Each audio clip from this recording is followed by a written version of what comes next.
প্রবাসীদের স্ত্রী বা সুন্দরী নারীদের টার্গেট করে অর্থ হাতিয়ে নেওয়ার চক্র গড়ে উঠেছে নরসিংদীতে।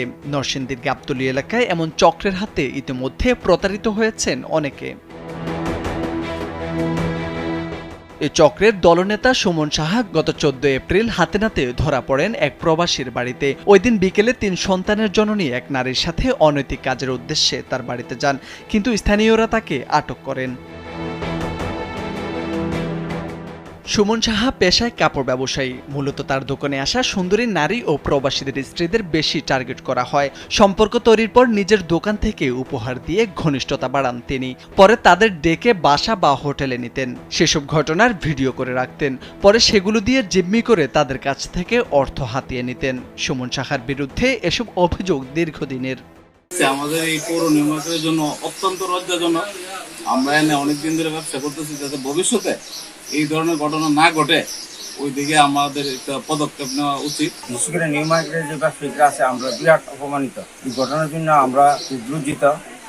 যাই হোক, যে সুমন ব্যবসায়ী হিসেবে আমি মনে করি হ্যাঁ অত্যন্ত একটা খারাপ কাজ করছে।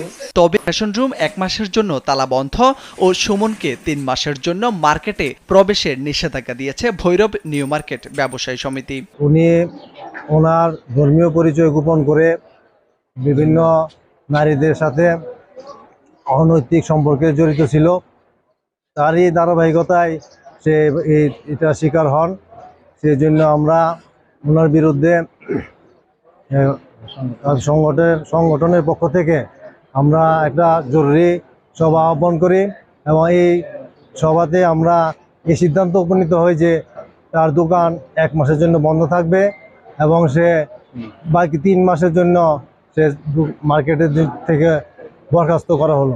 তাকে সতর্ক করে দেওয়া হয়েছে, ভবিষ্যতে এই ধরনের কোনো অপকর্মের সঙ্গে জড়িত থাকলে আমরা নিউ মার্কেট থেকে তাকে চিরদিনের জন্য আমরা তার বরখাস্ত করব, ব্যবসা বন্ধ করে দিব।